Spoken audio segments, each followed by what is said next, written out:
बेटा good afternoon. Hope so good बेटा कि आप सभी बच्चे अपने घरों में बिल्कुल स्वस्थ होंगे, सुरक्षित होंगे। और बेटा हम चलते हैं हमारे पास जो हमारा टॉपिक है this one, structure of atom. And I have told you about in structure of atom we have atomic models. And in atomic models I have told you about Rutherford atomic model. As earlier I have told you about in previous video, I have told you atomic model, which one Rutherford atomic model is called Rutherford gold foil experiment as well as Rutherford scattering experiment. We can see also Rutherford nuclear model. ठीक है बेटा, तो Rutherford nuclear model हमारे पास था या gold foil experiment हमारे पास था, वो मैं लिख देता हूँ। यहाँ हमारा हेडिंग था दिस वन एटॉमिक मॉडल्स और इसमें आया this one Rutherford atomic model या स्कैटरिंग एक्सपेरिमेंट, ये आपको मैंने बताया था। ठीक है बेटा, and I have told you about what was experiment. Regarding the experiment I have told you that Rutherford in 1909 took gold foil and he bombarded alpha particles by using the radioactive element on the alpha particles, and he observed that by using the photographic plate, by using zinc sulfide to detect the alpha particles, what he observed, if he took gold foil and bombarded by alpha particles on the gold atom, he observed that in a photographic plate 99% rays passed without any deflection. They have tendency to move or passing just from the gold foil without any deflection. Only in 1% having tendency to show the deflection.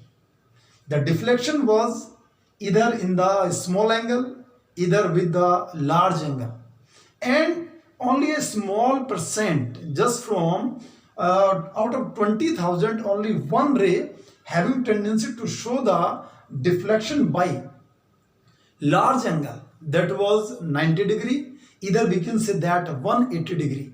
Got the concept? We can say that the phenomena of large deflection is called bouncing back. Got the concept? ये सारी चीजें आपको बताई थी। इसका concept जी हमारे पास जो experiment था वो क्या था, इसके बाद उसकी ऑब्जर्वेशन क्या थी, ये सारी चीजें मैंने आपको बता दी थी। इसके बाद कंसेप्ट आया कि भाई यहां से उसका कंक्लूजन क्या रहा, what he concluded. So let us move towards. अब यहां पे जो कंसेप्ट आएगा वो आएगा कंक्लूजन, कि क्या कंक्लूजन उन्हें मिला वहां से। He observed that and concluded that this one nucleus, और आपको मैंने पहले भी बताया था ये रे जैसे पास यहाँ से आगे पास आउट हो रही थी, यहाँ से बाहर निकल रही थी, बिल्कुल मतलब यहाँ पे एम्प्टी स्पेस ज़्यादा है, लेकिन कुछ रेज के अंदर क्या हो रहा था, डिफ्लेक्शन हो रहा था। ये ऐसे दिखाया था हमने, ऐसे बना दिया था। ठीक है बेटा, या कुछ रेज को हम ऐसा ड्रॉ कर सकते हैं कि भाई उसके अंदर बाउंसिंग बैक बहुत ज़्यादा था। ठीक है, यहाँ गया और यहाँ से बिल्कुल यहाँ से आगे गया और यहाँ से वापस आ गया। ये पिछला जो हमारे पास पिछला वीडियो था, उस वीडियो में भी बेटा मैंने आपको बताने की कोशिश की थी। यहाँ हमने लिखा था कि 99% जो है वो अनडिफ्लेक्टेड जिसे बोलते हैं वो पास हो रही थी। केवल यहाँ पे स्मॉल जो एंगल है उसके साथ में या लार्ज एंगल के साथ में क्या हो रहा था, डिफ्लेक्शन हो रहा था, वो भी कितने परसेंट में, केवल 1% के अंदर। तो जब उन्होंने ये ऑब्जर्वेशन देखी तो यहां से कंक्लूजन क्या निकाला कि उन्होंने बोला कि इन द गोल्ड फॉयल और इन द एटम, एक एटम के अंदर मैक्सिमम स्पेस जो होता है वो क्या होता है, एम्प्टी होता है। The maximum space in an atom is empty. और दूसरा पॉइंट उन्होंने क्या बोला कि भाई यहाँ पे मैक्सिमम स्पेस एम्प्टी होने के साथ साथ में कि इस एटम के मिड में एक हार्ड स्फीयर या हार्ड पॉजिटिवली चार्ज डेंस क्या होता है, ऑब्जेक्ट होता है। और वो जो डेंस ऑब्जेक्ट है उसके कारण ही जो रेज यहां से आगे जा रही थी उनमें बाउंसिंग बैक हो रहा था। बहुत क्लियर है, क्योंकि यहां से बॉम्बार्डमेंट किसका करवाया गया, अल्फा पार्टिकल का करवाया गया। And I have told you कि जो अल्फा पार्टिकल्स होते हैं वो अपने आप में क्या होते हैं, पॉजिटिवली चार्ज होते हैं। और यहां से जब बाउंसिंग बैक हुआ तो उन्होंने बोला कि जो इस एटम के मिड में ये जो ऑब्जेक्ट है, जो डेंस भी है, जो हार्ड भी है, और जो अपने आप में पॉजिटिवली चार्ज है, क्योंकि अल्फा पार्टिकल के ऊपर पॉजिटिव चार्ज है, और सिमिलर चार्जेस एक दूसरे को क्या करेंगे, रिपेल करेंगे। इसलिए इसमें क्या हो रहा है, बाउंसिंग बैक हो रही है, इसलिए इसके अंदर बहुत ज्यादा क्या हो रहा है, डिफ्लेक्शन हो रहा है। और दैट्स वाई इन्होंने, मैंने आपको बोला था कि इसको क्या नाम दिया, दिस वन इज कॉल्ड, इन्होंने ही इसका नाम क्या बताया, न्यूक्लियस बताया। ठीक है बेटा, जो अल्फा रे बिल्कुल स्ट्रेट में जा रही थी, वो स्ट्रेट में जाने के बाद having tendency to get maximum repulsion because it is positively charge and it is also positively charge. तो ये बेटा इसका क्या था, कंक्लूजन था।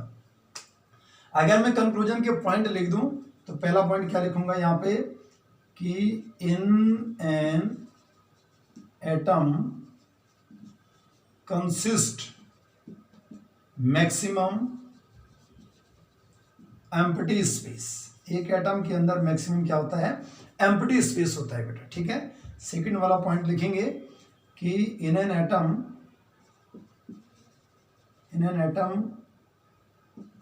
इन द सेंटर कंसिस्ट कैसा, हार्ड के बाद क्या लिखेंगे, dense and positively charged object. Okay, and when alpha particles going in straight line got deflection of with large angle of 180 degree, जिसे बोला बाउंसिंग बैक, और लिखूंगा मैक्सिमम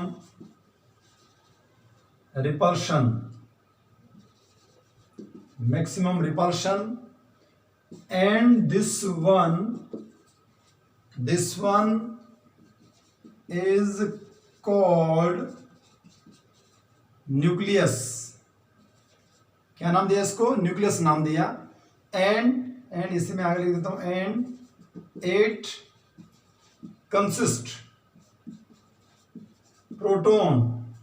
हम इसमें थोड़ा ऐड करते हैं, एंड करके लिख देते हैं, एंड न्यूट्रॉन। जब भी हम एटॉमिक मॉडल का कंसेप्ट देते हैं तो इसमें जरूर लिख देते हैं it consist proton and neutron and whole mass of an atom is concentrated in the nucleus। ठीक है बेटा, ये यहां से कंक्लूजन निकला। भाई क्या कंक्लूजन था कि एक तो इसमें एम्प्टी स्पेस है, सेकंड वन इसमें इसके मिड में एक हार्ड हो गया, डेंस हो गया, पॉजिटिवली चार्ज ऑब्जेक्ट है, और वो जो पॉजिटिवली चार्ज ऑब्जेक्ट है जब उसके ऊपर अल्फा पार्टिकल्स स्ट्रेट लाइन में जाते हैं और उसके ऊपर स्ट्राइक करने की कोशिश करते हैं तो उनके अंदर डिफ्लेक्शन होता है। डिफ्लेक्शन भी लार्ज एंगल से होता है, बाउंसिंग बैक होती है, 180 डिग्री से बाउंसिंग बैक हो रही है, मैक्सिमम रिपल्शन जिसे नाम दिया। And this one is called, जो ये हार्ड हो गया, डेंस हो गया, पॉजिटिवली चार्ज ऑब्जेक्ट था, उसका नाम क्या दिया इन्होंने, एंड इज कॉल्ड न्यूक्लियस। और ये जो न्यूक्लियस होता है, इस न्यूक्लियस के अंदर क्या होते हैं, प्रोटॉन होते हैं। न्यूट्रॉन उन्होंने नहीं बोला, लेकिन जब भी इसका मॉडल हम पढ़ते हैं तो इसमें न्यूट्रॉन जरूर लिखा जाता है। ठीक है, प्रोटॉन के बारे में बताया। एंड इस एटम का, कोई भी जो एटम है उसका जितना भी मास होता है वो कॉन्सेंट्रेट होता है, किसके ऊपर कॉन्सेंट्रेट होता है, इस न्यूक्लियस के ऊपर कॉन्सेंट्रेट होता है। ये तो था भाई यहां से रदरफोर्ड एटॉमिक मॉडल का कंक्लूजन क्या निकला। बहुत क्लियर है बेटा, आपको समझ में आ रहा होगा। यहां से हम ये इतना जरूर समझ गए कि भाई एक एटम के बारे में अगर हम बात करते हैं तो उस एटम के अंदर क्या है। एक एटम की अगर बात करें तो उस एटम के अंदर उसके मिड में क्या है, एक पॉजिटिवली चार्ज्ड ऑब्जेक्ट है जो अपने आप में डेंस है और हार्ड है। बहुत क्लियर है। एंड सेकंड हम क्या समझे कि बाकी का जो एटम होता है उसमें बहुत सारा क्या होता है, एम्प्टी स्पेस होता है। एम्प्टी स्पेस होने के कारण जो रेज होती हैं, अल्फा पार्टिकल्स जो होते हैं वो सीधे आगे पास हो जाते हैं। ये इसका कंक्लूजन निकला। सभी को समझ में आया होगा। आगे चलते हैं इसके बाद कि कंक्लूजन के बाद जो मॉडल था वो मॉडल क्या था, एटॉमिक मॉडल क्या था, उसके बारे में बात करेंगे। अभी तो हमारे पास पहले आया एक्सपेरिमेंट आया, एक्सपेरिमेंट के बाद हमने ऑब्जर्वेशन के बारे में कंसेप्ट पढ़ा, अब हमने कंक्लूजन पढ़ लिया। अब हम चलते हैं लेट अस मूव टुवर्ड्स कि भाई यहां से जो एटॉमिक मॉडल था वो एटॉमिक मॉडल क्या बता रहे हैं, रदरफोर्ड ने क्या एटॉमिक मॉडल दिया उसके बारे में बात करेंगे। सो यहां लिखेंगे एटॉमिक मॉडल। अगर एटॉमिक मॉडल की अगर बात करें तो रदरफोर्ड ने क्या बोला कि भाई जो एक एटम है उस एटम के अंदर उसका एक न्यूक्लियस है और उसके बाद यहाँ पे सर्कुलर पाथ है। उस सर्कुलर पाथ के अंदर क्या होता है, इलेक्ट्रॉन होता है। ठीक है बेटा। और इन्होंने क्या किया एटॉमिक मॉडल में, इन्होंने क्या बोला कि in an atom consist to portion और पार्ट। एक एटम के अंदर यहां इन्होंने क्या लिखा, दिस वन एटॉमिक स्ट्रक्चर है। ये किसके हिसाब से, रदरफोर्ड के हिसाब से। रदरफोर्ड ने क्या बोला कि इसमें क्या है, दिस वन इज कॉल्ड, इसमें दिस वन न्यूक्लियस। और यहां क्या बोला, यहां बोला दिस वन इलेक्ट्रॉन। ये जो न्यूक्लियस, इस न्यूक्लियस में क्या है, प्रोटॉन प्लस साथ में क्या आ गया, न्यूट्रॉन। और दूसरा हमारे पास क्या है, इलेक्ट्रॉन है। तो इन्होंने क्या बोला कि in an atom consist to portion, दो पोर्शन इसके अंदर बन रहे हैं। एक बोला इन्होंने दिस वन न्यूक्लियर पार्ट, इसे बोला। जो न्यूक्लियर पार्ट था उस न्यूक्लियर पार्ट में ये न्यूक्लियस हो गया। इसके अंदर क्या क्या थे, प्रोटॉन्स प्लस न्यूट्रॉन्स एंड लिखेंगे having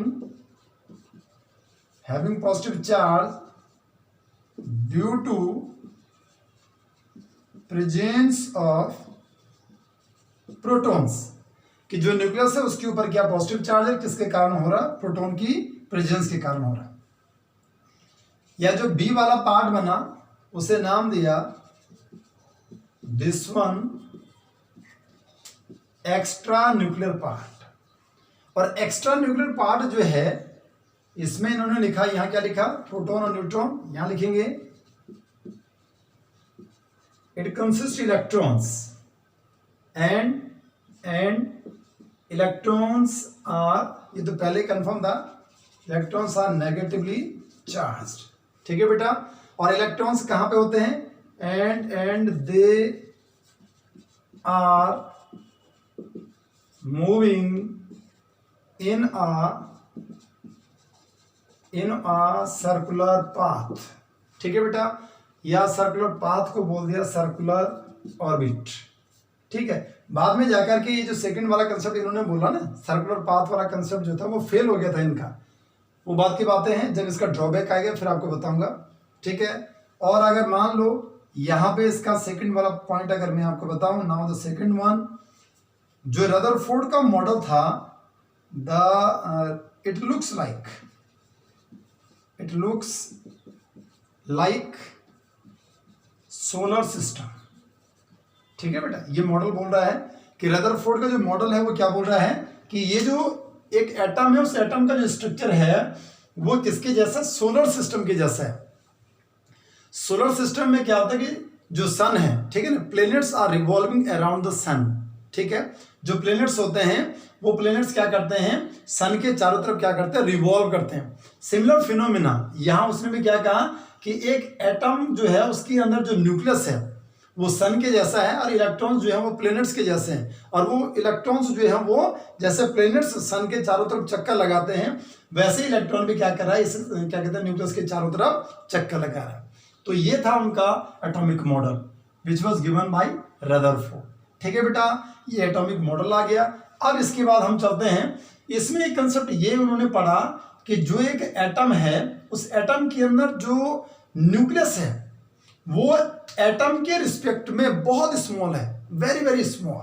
ठीक है, ये बोला जाता है कि जो एटम की जो न्यूक्लियस की रेडियस है वो एटम की रेडियस के रिस्पेक्ट में बहुत छोटी है। तो अगला जो कंसेप्ट यहाँ पे रिजल्ट आया उस रिजल्ट में हम इसी कंसेप्ट को यहाँ से कंक्लूड करेंगे कि भाई ये क्या बोलना चाह रहा। So let us move towards results. चलेंगे बेटा रिजल्ट की तरफ। रिजल्ट बहुत इंटरेस्टिंग है, बहुत सारी चीजें मैं आपको बताने वाला हूं।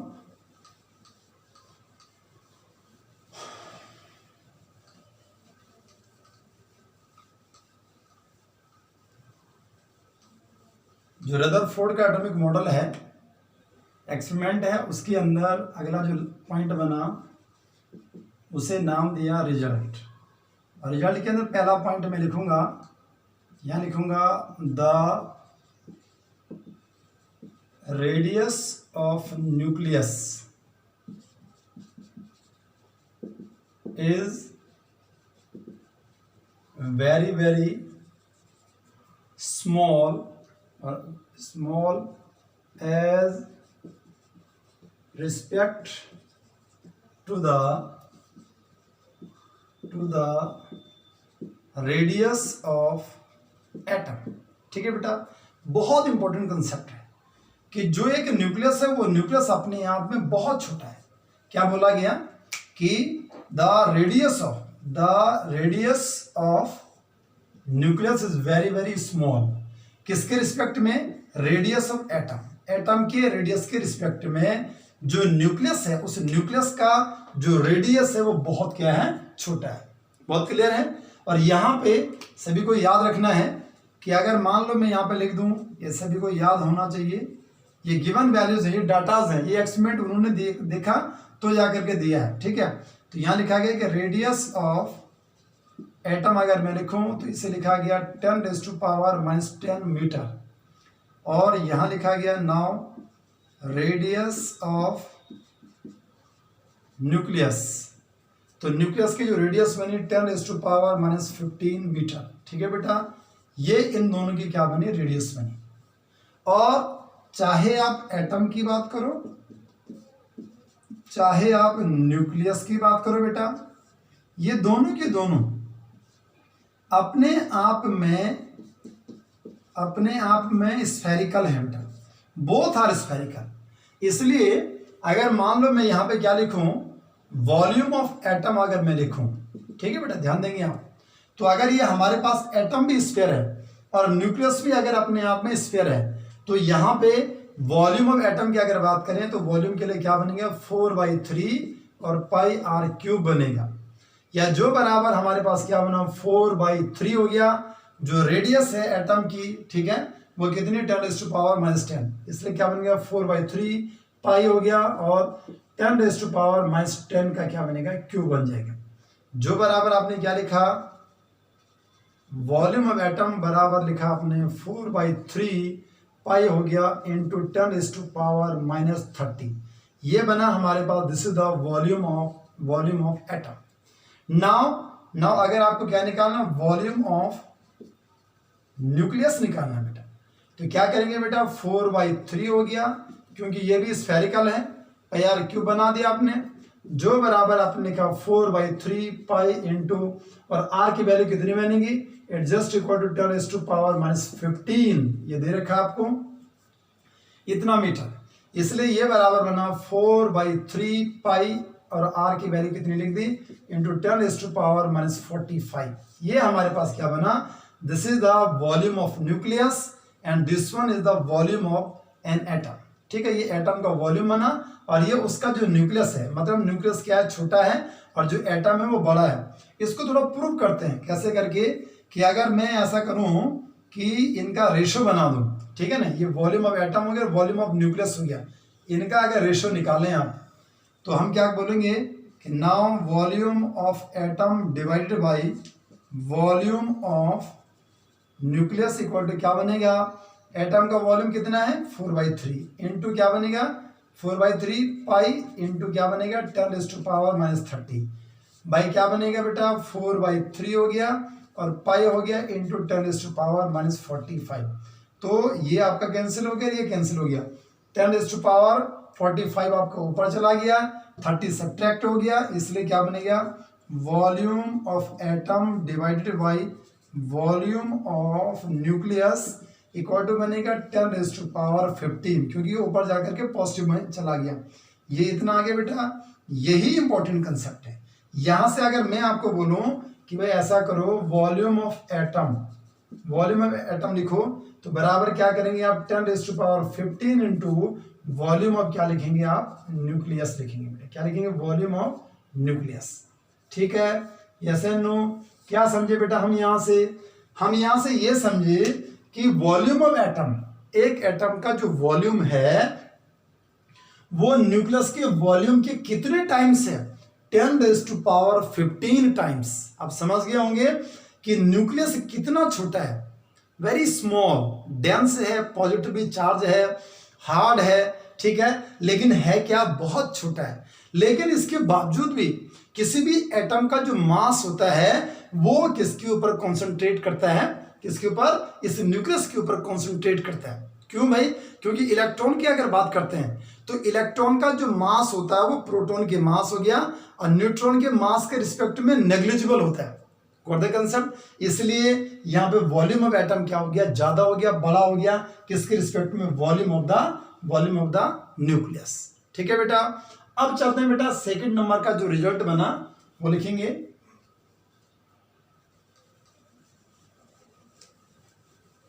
नाउ सेकंड वन, यहां से डिस्टेंस निकालनी है, क्लोजेस्ट अप्रोच इसे बोला जाता है, बहुत इंपॉर्टेंट है, यही इसके अंदर समझने वाला है।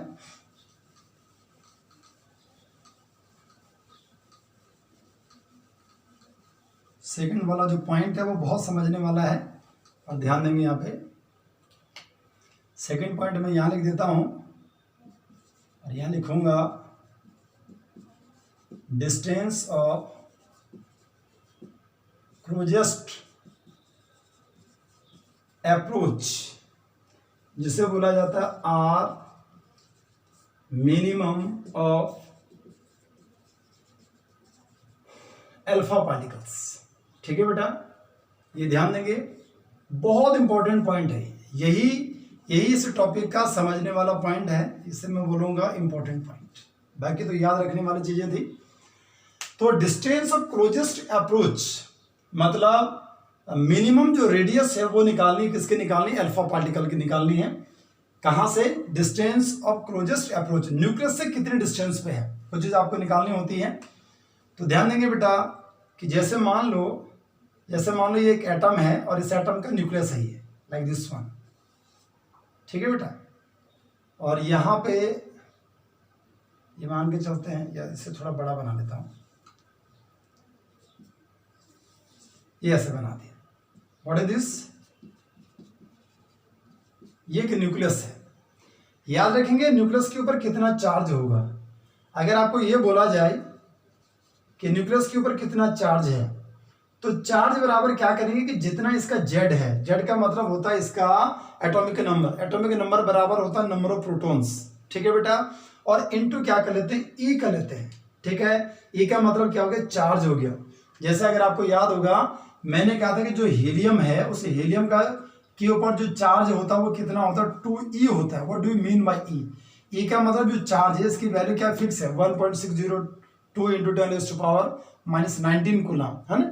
और इसके बाद जो 2 है मतलब टोटल नंबर में प्रोटॉन्स कितने थे, इसके अंदर 2 थे, इसलिए हमने क्या लिखा 2e लिखा। तो यहाँ भी हम क्या कर रहे हैं कि जो न्यूक्लियस है उसमें जो चार्ज है उसको क्या लिख रहे हैं, जेड इंटू ई हमने कर दिया। ठीक है बेटा, मान लो अगर आपको ध्यान होगा, अगर ये जो चार्ज है इस चार्ज को बेटा हम यहाँ पे क्या करते हैं Q1 में लेते हैं। ठीक है, Q1 बराबर हमने लिख दिया जेड इंटू ई। अगर आपको ध्यान होगा यहाँ पे अगर गोल्ड फॉइल लिया गया, तो अगर मान लो गोल्ड फॉइल है, गोल्ड आपका 79 है, तो अगर आप इसके लिए क्या लिख रहे हैं, चार्ज लिख रहे हैं, तो चार्ज बराबर कितना होगा 79E लिख देंगे। ठीक है बेटा। अगर मान लो इसके बजाय अगर मान लो हमारे पास कितना सिल्वर है, सिल्वर कितना हो गया 47, तो बराबर कितना होगा 47E होगा। या जैसे मान लो अगर आप कॉपर को ले लेते हैं, तो कॉपर कितना 29, तो क्या लिख देंगे आप 29E लिख देंगे।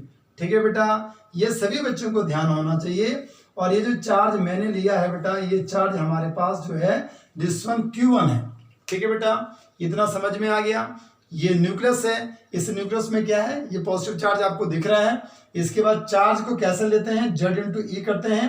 Z क्या बन गया उसका, नंबर ऑफ प्रोटॉन्स बनते हैं। नंबर ऑफ प्रोटॉन्स या Z बराबर क्या बनता है, एटॉमिक नंबर बनता है, जो बराबर नंबर ऑफ प्रोटॉन्स बना। और E हमने क्या लिया, जो चार्ज है वो ले लिया बेटा। अब हम क्या करते हैं, ये एज्यूम करते हैं कि जो रदरफोर्ड ने कंसेप्ट दिया था कि भाई जो गोल्ड फॉइल है, उस गोल्ड फॉइल के ऊपर अल्फा पार्टिकल का क्या करना है, अल्फा पार्टिकल का बॉम्बार्डमेंट करना है। तो अल्फा पार्टिकल का अगर बॉम्बार्डमेंट अगर गोल्ड फॉइल के ऊपर अगर हो रहा है, तो यहां क्या हो रहा है कि ये हमारे पास लाइक दिस वन, कि ये हमारे पास अल्फा पार्टिकल है। यहां ड्रॉ कर लेता हूं, like this one alpha particle. क्या लिखा बेटा, इसे नाम दिया हमने दिस वन अल्फा पार्टिकल। अब ये जो अल्फा पार्टिकल है कहां से मिला बेटा हमें, ये just from radio active element से मिला बेटा हमें। ये सोर्स है, रेडियो एक्टिव एलिमेंट एक सोर्स है जो अल्फा पार्टिकल को क्या कर रहा है, प्रोवाइड करवा रहा है। और अब ये अल्फा पार्टिकल क्या करेगा, इस न्यूक्लियस के ऊपर स्ट्राइक करेगा। ये अल्फा पार्टिकल का क्या होना, बॉम्बार्डमेंट होना। सभी को ध्यान होना चाहिए कि अल्फा पार्टिकल्स अपने आप में कैसे होते हैं, दीज आर पॉजिटिवली चार्ज्ड। ये भी ध्यान होना चाहिए। हमें ये भी पता है कि जो अल्फा पार्टिकल है, अगर आप उसका चार्ज अगर बोलेंगे तो Q अल्फा बराबर 2E लिखा था। और अगर मास ऑफ अल्फा अगर आप बोलते हैं तो 4 AMU लिखते हैं। और आपको सभी बच्चों को पता है कि 1 AMU बराबर कितना होता है, 1.67 इंटू 10⁻⁻27 kg या 24 ग्राम। तो मास ऑफ अल्फा पार्टिकल आ गया। ठीक है बेटा, चार्ज ऑफ अल्फा पार्टिकल हमने ले लिया, क्योंकि अल्फा पार्टिकल को ही बॉम्बार्डमेंट करना है इसके ऊपर। ठीक है, अब ध्यान देंगे, ये अल्फा पार्टिकल यहां से आगे मूव करना स्टार्ट करता है। अल्फा पार्टिकल मूव कर रहा तो दो कंडीशन है। ये अल्फा पार्टिकल मैं बोलता हूं कि ये मान लो एक पॉइंट पे है, इस पॉइंट को हम ऐसा बोलते हैं, दिस वन पॉइंट एक्स बोलते हैं। और पॉइंट एक्स को मैं बोलता हूं कि दिस वन इनफाइनिट, कहां पे है, इनफाइनिट डिस्टेंस पे है। ये जो अल्फा पार्टिकल है वो इनफाइनिट पे है। इनफाइनिट पे होने के कारण डिस्टेंस कितनी बोल रहे हैं हम, इनफाइनिट बोल रहे हैं। अगर मैं आपको बोलूं कि बेटा इसकी पोटेंशियल एनर्जी कितनी होगी, तो पोटेंशियल एनर्जी कहां पे, जो एक्स वाला पॉइंट है, उस एक्स वाले पॉइंट पे जो पोटेंशियल एनर्जी होगी उसे क्या लिखते हैं, पोटेंशियल एनर्जी का फॉर्मूला क्या दिया था, 1/4 pi epsilon not Q1 Q2 by क्या लिखते हैं, R लिखते हैं। और R बराबर कितना, इनफाइनिटी। अगर यहाँ पे इनफाइनिट हो जाएगा तो ये पूरी वैल्यू कितनी होगी, 0। इसलिए क्या लिखा बेटा, ध्यान देना, पोटेंशियल एनर्जी कितने की बन गई, 0 की बन गई। क्यों बनी भाई, क्योंकि R किसके बराबर हो रहा है, R को इनफाइनिट आप ले रहे हैं। बहुत क्लियर है। अगर मैं आपको बोलूं कि यहाँ पे, क्योंकि जब ये पॉइंट एक्स पे है, इनफाइनिट डिस्टेंस पे है, तो पोटेंशियल एनर्जी तो उसकी हमने 0 मान ली, लेकिन ये यहां से आगे मूव कर रहा है, क्योंकि इसको स्ट्राइक करना, किसके ऊपर स्ट्राइक करना, न्यूक्लियस के ऊपर। तो इसका मतलब इसके अंदर क्या होगी, पोटेंशियल एनर्जी तो 0 होगी, लेकिन इसके पास क्या होगी, काइनेटिक एनर्जी होगी। तो काइनेटिक एनर्जी अगर होगी तो बराबर क्या लिखेंगे, 1/2 यानी हाफ mv²। m किसका लेंगे, अल्फा का, v किसका लेंगे, अल्फा का लेंगे। ठीक है, तो ये हमारे पास क्या बना, यहां से इसकी दिस वन काइनेटिक एनर्जी। और काइनेटिक एनर्जी भी कहां पे बनी बेटा, एट पॉइंट एक्स पे बनी। अब भाई क्या हो रहा है कि ये जो अल्फा पार्टिकल है, ये अल्फा पार्टिकल इस न्यूक्लियस के पास जाएगा, उसको स्ट्राइक करेगा, उसके ऊपर बॉम्बार्डमेंट हो रही है। लेकिन क्या देखा गया कि अगर ये बिल्कुल स्ट्रेट लाइन में चल रहा है, अगर ये बिल्कुल इसके स्ट्रेट लाइन में जा रहा है, तो क्या होगा कि बिल्कुल इसके सामने पे क्या है, न्यूक्लियस है बेटा। अगर इसके सामने पे न्यूक्लियस है, और अल्फा पार्टिकल को मैंने क्या बोला कि ये अपने आप में कैसा होता है, पॉजिटिवली चार्ज है। और जो न्यूक्लियस है, उस न्यूक्लियस के ऊपर भी कौन सा चार्ज है, पॉजिटिव चार्ज है। तो ध्यान देंगे कि भाई पॉजिटिव पॉजिटिव एक दूसरे को क्या करेंगे, रिपेल करेंगे। मतलब यहाँ ये न्यूक्लियस है और ये अल्फा पार्टिकल यहाँ जा रहा है, लेकिन एक सिचुएशन ऐसे जरूर आएगी कि जहाँ पे जो न्यूक्लियस है और जो अल्फा पार्टिकल है इनके बीच में क्या हो जाएगा, ये यहाँ पे रुक जाएंगे।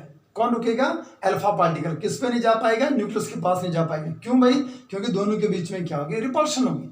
ठीक है बेटा, तो ध्यान देंगे कहाँ तक गया, ये यहां से लेकर के यहां तो चिपकेगा नहीं, इस पे जुड़ तो नहीं सकता है, इसलिए इस जगह पे गया। इस जगह पे जाने के बाद यहां पे जाकर के मान लो ये जो पॉइंट है, ये पॉइंट हमारे पास ये एक्स पॉइंट था, इसे हम बोलते हैं दिस वन पॉइंट वाई।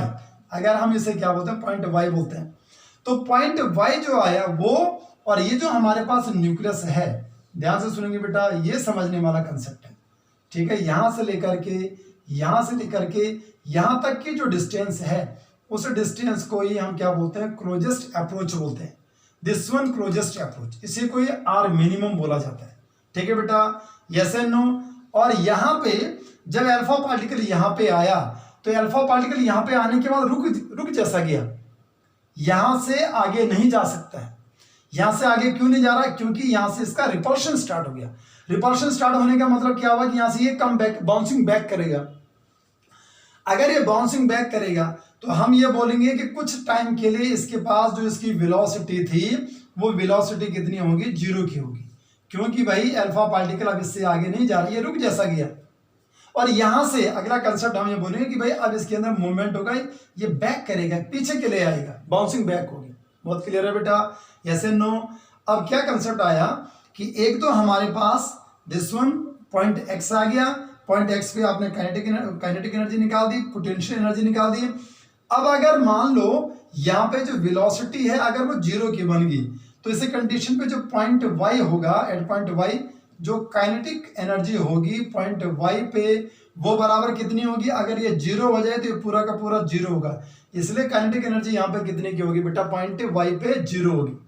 लेकिन पॉइंट वाई पे अगर आप क्या निकालते हैं, पोटेंशियल एनर्जी को निकालते हैं, तो potential energy at point Y ये बराबर क्या बनेगा, यहां आपने लिखा 1/4 पाई एप्सिलॉन नॉट लिख दिया बेटा, Q1 लिख दिया, Q2 लिख दिया।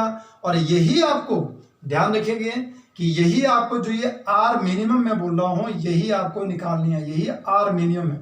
यहाँ आर जो हमने लिखा था ना, ये आर यहाँ पे जाकर के क्या है, आर मिनिमम है। और इसी क्लोजेस्ट अप्रोच की मैं बात कर रहा हूं, दिस वन आर मिनिमम। इतना ध्यान रखेंगे, ये Q1 का चार्ज ये आ गया हमारे पास, this one Q1 charge Z into e. और यहाँ जो चार्ज है हमारे पास, जो हीलियम है, उस हीलियम का जो चार्ज बना, जो Q अल्फा जिसे बोल रहे थे, दिस वन Q2 इसे बोला जाता है। व्हाट द कंसेप्ट, Q1 भी आपको पता चल गया, Q2 भी आपको पता चल गया, आर मिनिमम आपको निकालनी है। कैसे करके आप इसे फाइंड आउट करते हैं। अब हम जब इतना इसे सॉल्व कर लेते हैं, तो हमने आगे और क्या करना है, केवल एक कंसेप्ट और फॉलो करना है। क्या फॉलो करेंगे कि यहां पे law of conservation of energy वाला फॉर्मूला अप्लाई करेंगे। क्या करेंगे बेटा, नाउ यहां मैं लिख देता हूं, now applying law of conservation of energy. Energy को क्या किया जा रहा है बेटा, यहां पे कंजर्व किया जा रहा है।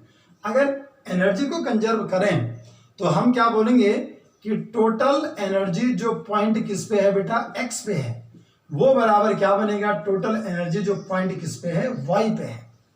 तो पॉइंट एक्स पे टोटल एनर्जी और पॉइंट वाई पे टोटल एनर्जी क्या क्या बनेगी, पॉइंट वाई आ गया, ये पॉइंट एक्स आ गया। ठीक है, हम क्या करेंगे, यहाँ पे टोटल एनर्जी में क्या था, this one potential energy of x plus क्या करेंगे, काइनेटिक एनर्जी पॉइंट एक्स बराबर क्या करेंगे, दिस वन पोटेंशियल एनर्जी, और कहां पे आई, एक्स पे, वाई पे आ गई। ठीक है बेटा, प्लस करके क्या करेंगे, काइनेटिक एनर्जी लिखेंगे, और कहां पे लिखेंगे, पॉइंट वाई पे लिखेंगे। अब यहां आपने क्या कैलकुलेट किया कि पॉइंट एक्स पे जो पोटेंशियल एनर्जी है, ठीक है बेटा ध्यान से सुनेंगे, ये 0 का है, प्लस करके काइनेटिक एनर्जी कितना है, 1/2 half mv square, m alpha v alpha का स्क्वायर हो गया, बराबर पोटेंशियल एनर्जी कितनी है, 1/4 pi epsilon not into Q1 Q2 by क्या लिख देंगे, दिस वन आर मिनिमम, और प्लस करके यहाँ क्या लिखेंगे, काइनेटिक एनर्जी वाई वाले पॉइंट पे कितनी है, 0 की है। So just from this one, अगर मैं यहां से इसे थोड़ा और आगे कंक्लूड करूं तो यहां मैं लिखूंगा 1/2 m अल्फा हो गया, v अल्फा स्क्वायर हो गया, बराबर 1/4 पाई एप्सिलॉन नॉट हो गया, ठीक है, Q1 Q2 बाई क्या लिख देंगे बेटा R, और R को क्या लिख दिया हमने मिनिमम, ठीक है बेटा। यहां से ये हमारे पास क्या बना, this one the closest approach, जिसे क्या बोला R मिनिमम, रेडियस मिनिमम जो रेडियस है वो निकाली हमने अल्फा पार्टिकल के लिए, ठीक है बेटा। आपको समझ में आया होगा, बहुत मजेदार कंसेप्ट था, ठीक है बेटा, यस एंड नो। तो ये थे बेटा हमारे पास जो रदरफोर्ड का एटॉमिक मॉडल था या रदरफोर्ड स्कैटरिंग एक्सपेरिमेंट था, उसके रिजल्ट्स क्या क्या बने वो सारी चीजें मैंने आपको बताई हैं, ठीक, यस एंड नो। अब चलते हैं इसके बाद अगले पॉइंट के ऊपर।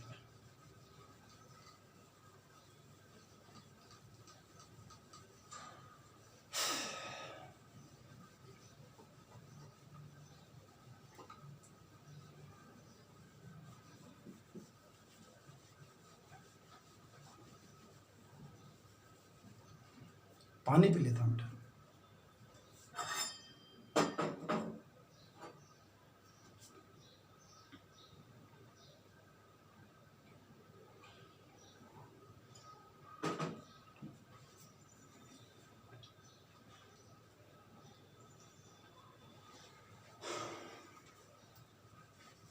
यस बेटा,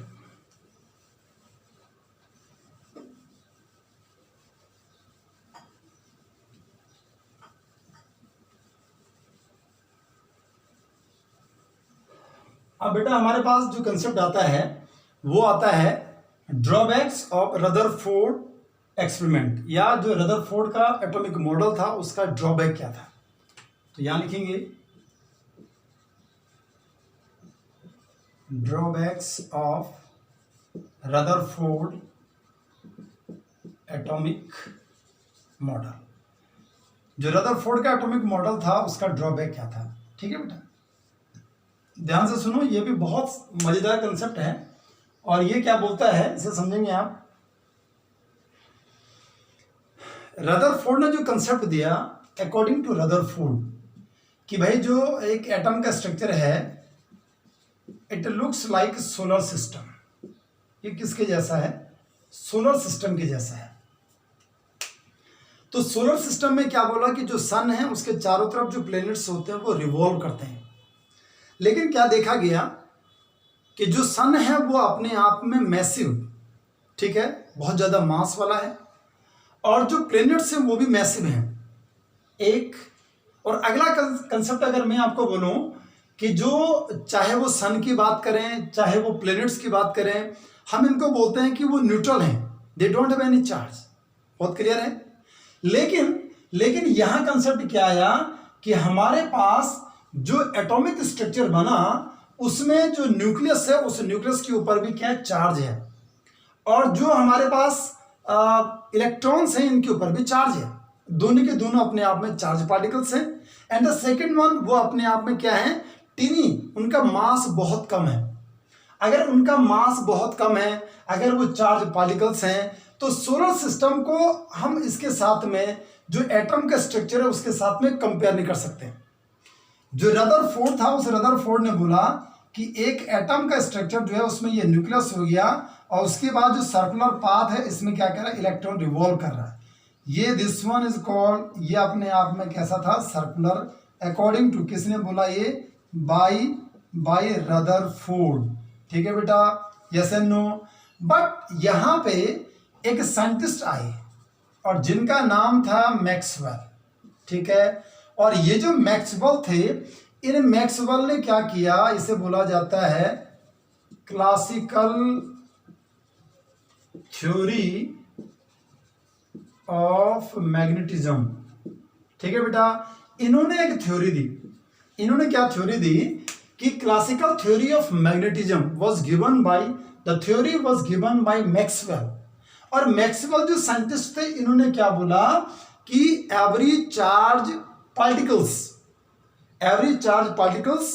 व्हेन एक्सेलरेटेड, अगर वो एक्सेलरेट कर रहा है, so having tendency to emit radiation, क्या बोला, ध्यान से सुनेंगे कि चार्ज पार्टिकल है, और चार्ज पार्टिकल अगर किस में है, मोशन में है, अगर उसके अंदर एक्सेलरेशन है तो वो क्या करेगा, हैविंग टेंडेंसी, वो क्या करेगा, एमिट करेगा। क्या एमिट करेगा, रेडिएशन को एमिट करेगा।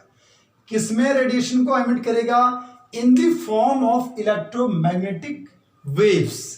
किसकी फॉर्म में, in the form of electromagnetic waves की फॉर्म में क्या करेगा बेटा, वो रेडिएशन को एमिट करेगा। बहुत क्लियर है बेटा। क्या बोला, Maxwell classical theory of magnetism इन्होंने दिया। इन्होंने क्या बोला कि एवरी पार्टिकल्स, चार्ज पार्टिकल्स जो है, अगर उसके अंदर एक्सेलरेशन है तो वो क्या करेगा, रेडिएशन को एमिट करेगा। और रेडिएशन को एमिट कैसे करेगा, इलेक्ट्रोमैग्नेटिक वेव्स की फॉर्म में क्या करेगा, वो रेडिएशन को एमिट करेगा। उसके कारण क्या होगा, उसके कारण जो ये सबस्टांस है या जो वो इलेक्ट्रॉन है, जो चार्ज पार्टिकल है, वो क्या करेगा, एनर्जी को क्या करता है बेटा, एनर्जी को लॉस करेगा। लॉस इज एनर्जी, वहां पे क्या होगी, एनर्जी का लॉस होगा। चार्ज पार्टिकल अगर एक्सेलरेशन में है, ठीक है, तो वो रेडिएशन को एमिट करेगा, इलेक्ट्रोमैग्नेटिक वेव्स की फॉर्म में करेगा। और इलेक्ट्रोमैग्नेटिक वेव की फॉर्म में अगर वो रेडिएशन को एमिट कर रहा है तो वो एनर्जी को लॉस करेगा।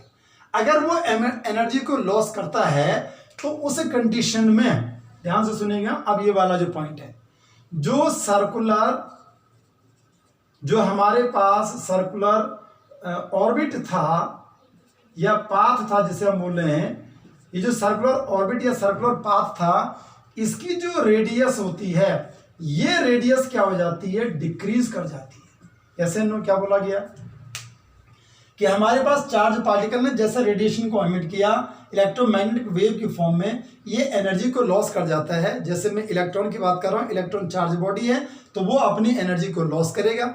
अगर वो एनर्जी को लॉस कर रहा है तो उसके कारण उसका जो सर्कुलर जो ऑर्बिट था, उस सर्कुलर ऑर्बिट की जो रेडियस है, वो रेडियस कम हो जाती है और ये अपने आप में किसके जैसा बिहेव करने लग जाता है।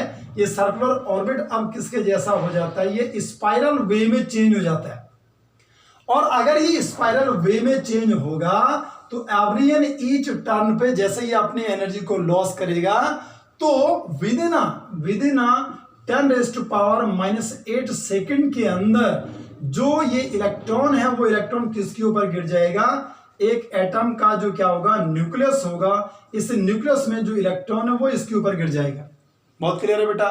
क्या बोला गया कि 10⁻⁻8 सेकंड में एक इलेक्ट्रॉन जो है अपनी रेगुलरली सर्कुलर पाथ में जब वो एनर्जी को क्या कर रहा है, लॉस कर रहा है, तो वो चेंज होकर के स्पाइरल हो जाएगा। और स्पाइरल, उसका जो पाथ है वो स्पाइरल होगा और स्पाइरल होने के कारण एवरी एन ईच टर्न पे ये रेगुलरली एनर्जी को लॉस करेगा। और एक टाइम ऐसा आएगा कि जो इलेक्ट्रॉन है वो इलेक्ट्रॉन एटम के न्यूक्लियस में गिर जाएगा। और इलेक्ट्रॉन जैसे ही एटम के न्यूक्लियस में गिरेगा तो एक एटम जो है वो कोलैप्स हो जाएगा। बट इट नेवर हैपन्स, ऐसा कभी नहीं होता है। ठीक है, मतलब अगर मैं यहां ड्रॉ करूं तो कैसे बनाया था, उसे हमने ऐसे ड्रॉ कर दिया, दिस वन, ये न्यूक्लियस हो गया और ये मैं ऐसे ड्रॉ कर लेता हूं, ऐसे बना दिया। इलेक्ट्रॉन यहां से आ रहा है, हम ये बोलेंगे ऐसे मूव कर रहा है, फिर यहां आ रहा है और फिर इलेक्ट्रॉन यहां आएगा। एक टाइम ऐसा कि इलेक्ट्रॉन इसके ऊपर गिर करके एटम, दिस वन स्पाइरल, ये कैसा बना, स्पाइरल। एक टाइम ऐसा आएगा कि जो एक एटम है वो एटम क्या हो जाएगा, कोलैप्स हो जाएगा। लेकिन ऐसा कभी नहीं होता है। इसका मतलब, क्योंकि जो रदरफोर्ड था, वो रदरफोर्ड जो मैक्सवेल का ये कंसेप्ट था, मैक्सवेल ने बोला था, मैक्सवेल के हिसाब से कि ऐसा होना चाहिए, इट शुड, कि भाई ऐसा होना चाहिए कि इलेक्ट्रॉन उसमें गिरना चाहिए। किसमें गिरना चाहिए, इलेक्ट्रॉन न्यूक्लियस में गिरना चाहिए और उस समय जो एटम है वो क्या हो जाएगा, कोलैप्स हो जाएगा। रदरफोर्ड इस चीज को डिफाइन नहीं कर पाया। अगर रदरफोर्ड इसे डिफाइन नहीं कर पाया, दैट्स वाई जो रदरफोर्ड का जो एटॉमिक मॉडल था ये उसके क्या बन गई, कमी बन गई। ये रदरफोर्ड का मॉडल वहां पे क्या हो गया, फेल हो गया। कौन सा कंसेप्ट, तो ये था बेटा हमारे पास रदरफोर्ड का एटॉमिक मॉडल क्या था। बहुत डिटेल में बताने की मैंने कोशिश की है रदरफोर्ड का मॉडल क्या था, और उसके बाद उसके मॉडल की जो कमियां थी, जो ड्रॉबैक्स थी, वो आपको बताई गई हैं। अब इसके बाद अगला कंसेप्ट जो मैं स्टार्ट करवाने जा रहा हूं, this one atomic number and mass number. So let us move next concept चलेंगे.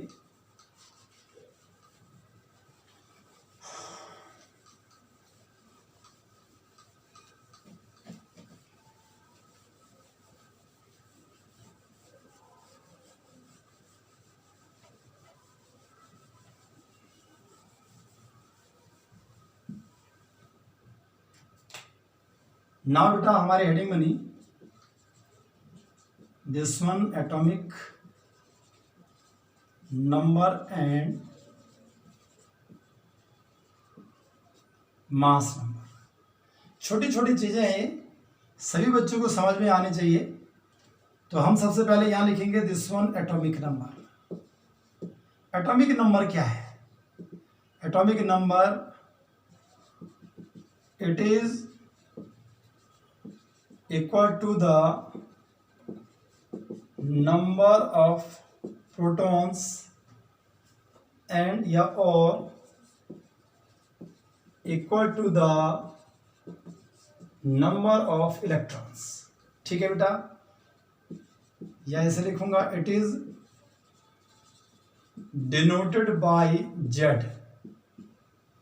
इसे Z से डिनोट करते हैं. सो Z बराबर मैं लिखूंगा नंबर ऑफ प्रोटॉन्स बराबर लिखूंगा नंबर ऑफ इलेक्ट्रॉन्स. ये ध्यान देंगे कि नंबर ऑफ इलेक्ट्रॉन्स के बराबर कई बार हो भी सकता, नहीं भी हो सकता, आयन में चेंज हो जाता है. लेकिन जो प्रोटॉन्स होते हैं एक्चुअल में क्या कि जो प्रोटॉन्स हैं वो प्रोटॉन्स कहाँ होते हैं? न्यूक्लियस में होते हैं. और इलेक्ट्रॉन्स अगर आयन की फॉर्म में चले जाते हैं तो इलेक्ट्रॉन के अंदर चेंजेस आ सकते हैं. लेकिन फिर भी हम क्या लिखते हैं कि Z बराबर नंबर ऑफ प्रोटॉन्स और जो बराबर क्या है नंबर ऑफ इलेक्ट्रॉन्स, अगर मान लो वो न्यूट्रल एटम है. ठीक है, आयन के लिए ये फॉलो नहीं करेंगे हम. तो ये आया हमारे पास atomic number. The second one, दूसरा आया मास नंबर. एक बेटा हमारे दिमाग में या सभी बच्चों को कंफ्यूजन रहता है कि टीचर कभी मास नंबर बोलता है, कभी एटॉमिक मास बोलता है. क्या बोलता है? एक बोला मास नंबर, एक बोला एटॉमिक मास, है ना. तो कंफ्यूजन है बच्चा क्या पढ़े, क्या सही है, क्या गलत है. तो ध्यान देंगे कि जो मास नंबर है और एटॉमिक मास है ये ऑलमोस्ट इक्वल ही हैं. लेकिन जो मास नंबर है वो होल नंबर में रहता है और ये not in the whole number. हम ऐसा बोल सकते हैं कि जो एटॉमिक मास है वो एटॉमिक मास होल नंबर में नहीं रहता है, जबकि जो मास नंबर आप जब भी काउंट करेंगे तो उसे किस में काउंट करते हैं बेटा? वो होल नंबर के साथ में काउंट किया जाता है. इतना सा डिफरेंस है, बाकी कोई दिक्कत नहीं है. ठीक बेटा. और जो मास नंबर होता है it is equal to the sum of number of protons and number of neutrons. कि जो मास नंबर है, अगर मैं मास नंबर की बात करूं तो इसे थोड़ा और लिख दूंगा, इट इज डिनोटेड बाय, है ना. इसको कैसे करके डिनोट करते हैं? इट इज डिनोटेड बाय ए के द्वारा इसे डिनोट करते हैं, कैपिटल ए के द्वारा. एक कैपिटल Z था और यहाँ क्या लिखा बेटा हमने? This one capital A. That's why जो ए बनेगा ये बराबर क्या बनेगा? This one number of protons plus करके बनेगा नंबर ऑफ न्यूट्रॉन्स. ठीक है बेटा, सभी बच्चों को ध्यान रखना है कि नंबर ऑफ प्रोटॉन्स और नंबर ऑफ न्यूट्रॉन्स को जब हम ऐड करते हैं तो मास नंबर हमारे पास आता है. और अगर मान लो किसी भी एलिमेंट की अगर मैं बात करूं, ठीक है बेटा, रिप्रेजेंट कर दिया हमने ए से, ठीक है, इसके बाद इसको Z से रिप्रेजेंट कर दिया. ठीक है, अगर मैं यहाँ पे बोलूं कि दिस वन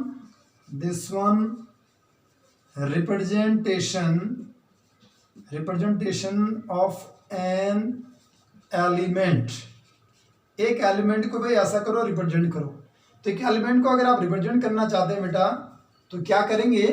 एलिमेंट को बेटा यहाँ पे लिया जाता है, दिस वन एलिमेंट को लिया गया X और मास नंबर को लिया हमने A और एटॉमिक नंबर को हमने लिया Z. ठीक है बेटा, यहाँ A का मतलब क्या है? What do you mean by A? A equal to हमने लिखा this one is called mass number. X का मतलब क्या है? एक्स का मतलब कोई भी जो आपने क्या लिया है, एलिमेंट लिया है। और जेड का क्या मतलब है बेटा? जेड बराबर क्या है? जेड का मतलब हो गया दिस वन एटॉमिक नंबर। ठीक है, तीन चीजें आपको पता होनी चाहिए कि जब भी आप किसी एलिमेंट को क्या करते हैं, रिप्रेजेंट करते हैं, तो उस एलिमेंट को रिप्रेजेंट करते हुए आपने क्या लिखा है, एक्स लिखा, ऊपर क्या लिख देना बेटा, इसका मास नंबर, नीचे क्या लिखना है, इसका जेड। जेड क्या है? Atomic number. जैसे मान लो मैं यहाँ पे लिखता हूँ लाइक दिस वन, लिथियम हो गया, बेरिलियम हो गया, बोरोन हो गया, कार्बन हो गया, नाइट्रोजन हो गया, ऑक्सीजन हो गया। ठीक है, अगर इनकी बात करते हैं तो ये कितना हो गया, ये 3 हो गया, ये 4 हो गया, ये 5 हो गया, 6 हो गया, 7 हो गया, 8 हो गया, है ना। यहाँ कितना लिखा जाता है, ये 7, यहाँ लिखा जाता है दिस में 9, यहाँ लिखा जाता है 11, यहाँ लिख दिया 12, यहाँ लिख दिया 14, यहाँ लिख दिया 16, या जैसे मान लो आपने सोडियम को लिखा, ये 11 हो गया, ये 23 हो गया। जैसे पोटाशियम को लिखा आपने, ये 19 हो गया, ये 39 हो गया। ठीक है बेटा, जैसे कैल्शियम को लिखा आपने 20 हो गया, 40 हो गया। जैसे ब्रोमीन को लिखा 35 हो गया, 80 हो गया। या जैसे मान लो आप आयरन को लिखते हैं, आयरन कितना हो गया, 26 हो गया, यहाँ पे आ जाएगा आपका 56 हो गया। ठीक है बेटा, या जैसे यूरेनियम को आपने लिखा जिसमें 92 हो गया, 235 हो गया। तो ये जितने भी सारे मैंने यहाँ लिखे हैं ना बेटा, ठीक है, ये रिप्रेजेंटेशन है भाई, कैसे करके आप एक एलिमेंट को रिप्रेजेंट करते हैं बेटा। देखो आप कैसे करके इनको रिप्रेजेंट किया, ये आपको हर एक बच्चे को आना चाहिए। ये बेसिक चीजें हैं बेटा, छोटी छोटी चीजें हैं, जब तक हमें ये समझ नहीं आती हैं तब तक हम केमिस्ट्री समझते नहीं हैं। तो हमें बेसिक चीजें जब समझ में आ जाती हैं, आने लगती हैं, तो हमें सब्जेक्ट भी इंटरेस्टिंग लगने लगता है कि भाई क्या क्या चीज़ें बताई जा रही। छोटी छोटी चीज़ें जब समझ में आने लगे तो सब्जेक्ट के लिए हमारा इंटरेस्ट तो बढ़ता है। अगर समझ में नहीं आ रहा तो हमारा इंटरेस्ट बढ़ता ही नहीं। तो कोशिश ये करें कि रटने वाला काम ना करके हम समझने वाला काम ज़्यादा करें। ठीक है बेटा, तो ये तो भाई हमने क्या किया, यहाँ पे इसको रिप्रेजेंट कर दिया। अब अगर मान लो मैं आपको यहीं से क्वेश्चन पूछ लूँ कि भाई ऐसा करो बेटा कि यहाँ से क्या करो, जो हमने ये एलिमेंट यहाँ पे लिख दिए हैं ना, इनमें मैं आपको बोलता हूँ कि नंबर ऑफ इलेक्ट्रॉन्स निकालो, प्रोटॉन्स निकालो, न्यूट्रॉन्स निकालो। तो ये तो आपको ध्यान होना चाहिए। अभी मैंने आपको बोला कि जो मास नंबर है वो बराबर क्या होता है, number of protons plus number of क्या होता है, न्यूट्रॉन्स होता है। ठीक है, तो अगर आपको न्यूट्रॉन्स निकालना तो क्या करेंगे, जो मास नंबर होगा उस मास नंबर में उसमें सब्ट्रैक्ट क्या कर देंगे, नंबर ऑफ प्रोटॉन्स। और नंबर ऑफ प्रोटॉन्स बराबर क्या होता है, जेड होता है। जेड का मतलब एटॉमिक नंबर। तो अगर आप नंबर ऑफ न्यूट्रॉन्स अगर निकालना चाहते हैं तो जितना मास नंबर है उस मास नंबर में से अगर एटॉमिक नंबर को सब्ट्रैक्ट कर दो तो आपका नंबर ऑफ न्यूट्रॉन्स आ जाएगा। ठीक है बेटा, तो ध्यान देंगे, यहाँ मैं लिख भी देता हूँ, एक चीज लिख देता हूँ कि नंबर ऑफ न्यूट्रॉन्स अगर आपने निकालने तो ए माइनस जेड याद रखो। ये सभी बच्चों को यहाँ से बहुत इजीली आप वर्क कर सकते हैं कि नंबर ऑफ न्यूट्रॉन्स बराबर क्या लिखा आपने, ए माइनस जेड कर दिया। और अब लिखेंगे या जेड बराबर क्या होता है, पी, और जो बराबर क्या होता है, ई के, है ना। जो जेड है एटॉमिक नंबर है वो किसके बराबर हो सकता है, प्रोटॉन। किसके बराबर हो सकता है, इलेक्ट्रॉन के बराबर। तो जैसे सबसे पहले चलते हैं बेटा, हमारे पास था लिथियम। तो लिथियम कितना है, 3 हो गया और 7 हो गया। यहाँ पे क्या लिखेंगे, यहाँ लिखो ऐसा, यहाँ लिखो प्रोटॉन्स लिख दो, यहाँ लिख दो न्यूट्रॉन्स लिख दो, और यहाँ लिख दो दिस वन इलेक्ट्रॉन्स। ठीक है, प्रोटॉन्स निकालने हैं, न्यूट्रॉन्स निकालने हैं, इलेक्ट्रॉन्स निकालने हैं। तो लिथियम के अंदर भाई प्रोटॉन्स कितने होंगे, जितना जेड है। जेड कितना है, 3 है। ठीक है बेटा, या जेड लिखने की जरूरत नहीं है। ठीक है, न्यूट्रॉन्स कितने होंगे, पहले इलेक्ट्रॉन्स लिख देंगे। इलेक्ट्रॉन्स कितने होंगे, जितना जेड है, तो इलेक्ट्रॉन्स भी कितने, 3 है। और न्यूट्रॉन्स कितने होंगे, जितना ए है, ए में से क्या कर देंगे, जेड को सब्ट्रैक्ट करेंगे। तो 7 माइनस 3 इक्वल टू कितना हो गया, 4 हो गया। ठीक है बेटा, इजी कंसेप्ट है। या मान लो सेकंड में लिखता हूँ दिस वन बेरिलियम 4 और 9। तो ये कितना होगा, आप समझ में आ जाना चाहिए, ये 4 होगा। इलेक्ट्रॉन भी कितना होगा, 4 हो गया। अरे 9 में से 4 गया तो कितना हो गया, 5, ये इतना आ गया। थर्ड वन, अगर मान लो मैं बोरोन की बात करूं, ये 5 हो गया, ये 11 हो गया, तो ये 5 आएगा, ये 5 आ गया। 11 में से 5 गया, कितना हो गया, 6 हो गया। ठीक है, यहाँ से अगर 4th हो गया, यहाँ क्या लिया था हमने, कार्बन हो गया, 6 हो गया, 12 हो गया। क्या गया बेटा, ये 6 हो जाएगा, ये 6 हो जाएगा, ये भी 6 हो जाएगा, है ना। इसके बाद अगर 5th नंबर की अगर बात करें, यहाँ हमने क्या लिया, नाइट्रोजन लिया, नाइट्रोजन 7 हो गया और 14 हो गया, 14 मतलब 7 हो गया, 7 हो गया, 7 हो गया, ठीक है। इसके बाद अगर ऑक्सीजन की अगर बात करें, छोटी छोटी चीज़ें हैं, ये हमें सभी को आ जानी चाहिए समझ में, ठीक है। नाव ऑक्सीजन की अगर बात करें, 6 नंबर की अगर बात करें, ऑक्सीजन कितना हो गया, O8 और 16 हो गया। यहाँ कितना हो गया बेटा, ये 8 हो जाएगा, ये 8 हो जाएगा, 16 में से 8 गया, 8 हो गया। इसके बाद मान लो 7th नंबर अगर सोडियम की अगर बात करें, 11 हो गया, 23 हो गया, ये 11, ये 11, 13 और मतलब कितना होगा, 12 होगा। या इसके बाद अगर मान लो मैं सोडियम के बाद अगर पोटाशियम 19 और 39 की अगर बात करूं तो कितना हो गया, यहाँ पे ये प्रोटॉन हो गया, ये न्यूट्रॉन हो गया, ये इलेक्ट्रॉन्स हो गए, ठीक है। यहाँ 19 हो गया, यहाँ पे 19 हो गया, 19 और कितना हो, 20 और 10 मतलब कितना हो जाएगा, यहाँ 20 हो जाएगा। यहाँ कैल्शियम की अगर बात करें, कैल्शियम 20, 40, ये 20, ये 20, ये 20, ठीक है बेटा। ये ब्रोमीन हो गया, 35 हो गया, ये 80 हो गया, ये 35, ये 35 और 35 मतलब 45 है ना, 45 मतलब 50, तो ये कितना आ जाएगा, 45 आ जाएगा, ठीक है। या अगर मान लो आयरन हो गया, आयरन 26 हो गया, ये 56 हो गया, ये 26 हो गया, ये 26 हो गया, 26 और कितना हो गया आपका 36, 46, 56 मतलब 30 हो रहा है, ये 30 हो जाएगा, है ना, 30 और 20 50, ठीक है। इसके बाद यूरेनियम 92 हो गया, 235 हो गया, 235 का मतलब कितना हो गया, यहाँ 92 हो गया, यहाँ 92 हो गया, 5 में से 2 गया, ये 3 हो गया, 13 में से 9 और 5, 9 और 4 13, 4 आ जाएगा और 1 यहाँ पे आ जाएगा, ठीक है। तो ये इतना बन गया, ठीक है बेटा। तो ये तरीका था कि अगर आप क्या करना चाहते हैं, यहाँ पे प्रोटॉन्स हो गया या न्यूट्रॉन्स हो गया या इलेक्ट्रॉन्स हो गया, इनको फाइंड आउट करना चाहते हैं, ठीक है बेटा। बहुत इजी सा कंसेप्ट था और बहुत जल्दी इजीली आप सभी को समझ में आ जाना चाहिए था। या अगर मान लो थोड़ा सा चेंज और करता हूँ, मैं ये मिटा देता हूँ और फिर मैं आपको बोलता हूँ कि ऐसा करो, प्रोटॉन्स न्यूट्रॉन्स इलेक्ट्रॉन्स निकालो भैया। एक दूसरा कंसेप्ट आपको दे रहा हूँ और वो कंसेप्ट है बेटा हमारे पास, हाँ इससे पहले मैं आपको थोड़ा आयन का कंसेप्ट दे देता हूँ कि आयन क्या होता है, ठीक है। फिर जाकर के हम आगे क्वेश्चंस को सॉल्व करेंगे कि आयन से क्या है, how to define the concept of an ion, ठीक है। Let us move. पहले हम आयन को थोड़ा समझें कि आयन अपने आप में, कोई भी जो आयन है इसके अंदर 2 पार्ट होते हैं। एक बेटा हमारे पास क्या होता है आयन में, एक कैटायन होता है और एक दूसरा क्या होता है एनायन। सभी बच्चों को ध्यान होना चाहिए कि एक हमारे पास कैटायन है, दूसरा क्या एनायन है। जो कैटायन होता है वो अपने आप में, कैटायन का मतलब क्या होता है, which one is positively charge, जिसके ऊपर पॉजिटिव चार्ज है, और एनायन का मतलब होता है कि जिसके ऊपर क्या है, नेगेटिव चार्ज है, which one is negatively charged. ये पॉजिटिव चार्ज आता है, इसे लिखा जाता है due to loss of electron, और यहाँ लिखेंगे due to gain of electrons, ठीक है बेटा। यहाँ इलेक्ट्रॉन को गेन किया, यहाँ इलेक्ट्रॉन को लॉस किया, तो ये कैटायन बना, ये एनायन बना।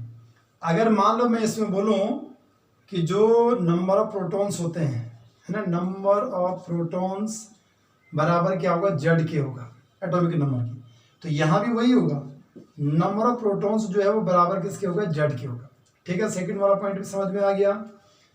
या हम ये बोलेंगे कि जो नंबर ऑफ प्रोटॉन्स हैं, जो प्रोटॉन्स हैं, यहाँ लिखेंगे, अगला पॉइंट देखूंगा कि जो प्रोटॉन्स है उनका नंबर क्या होगा, क्योंकि कैटायन हो गया ना, पॉजिटिव चार्ज हो गया, इलेक्ट्रॉन को लॉस कर दिया, तो प्रोटॉन का नंबर क्या होगा, इलेक्ट्रॉन के नंबर से ज्यादा होगा। Proton is greater than that of the number of protons are greater than that of the number of electrons, ठीक है बेटा। किसके केस में, कैटायन के केस में।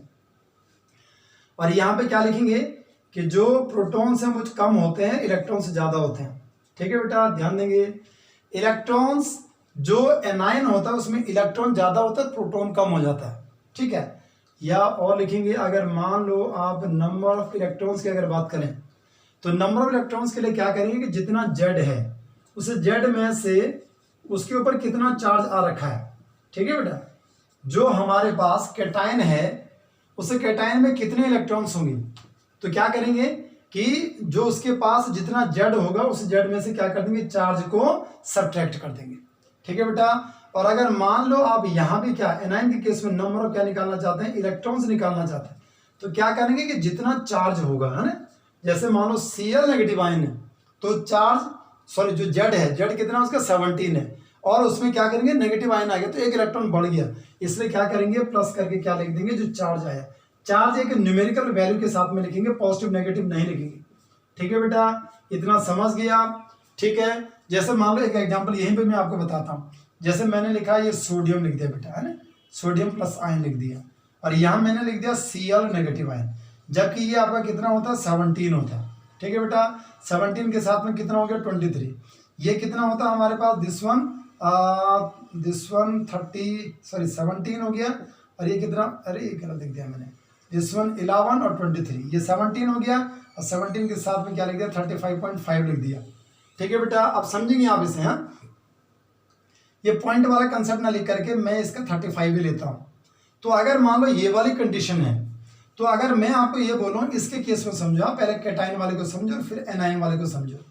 इसे कैटाइन में मैंने क्या बोला कि भाई इसमें नंबर ऑफ प्रोटॉन कितने होंगे, तो इसमें नंबर ऑफ जो प्रोटॉन है वो प्रोटॉन बराबर कितना होगा जेड, तो प्रोटॉन कितना है इसके अंदर, it just equal to Z, Z कितना हो गया 11 हो गया, इसलिए इसमें प्रोटॉन भी 11 हो गया जितना इसका एटॉमिक नंबर है। ठीक है बेटा, ये सबको समझ में आ गया।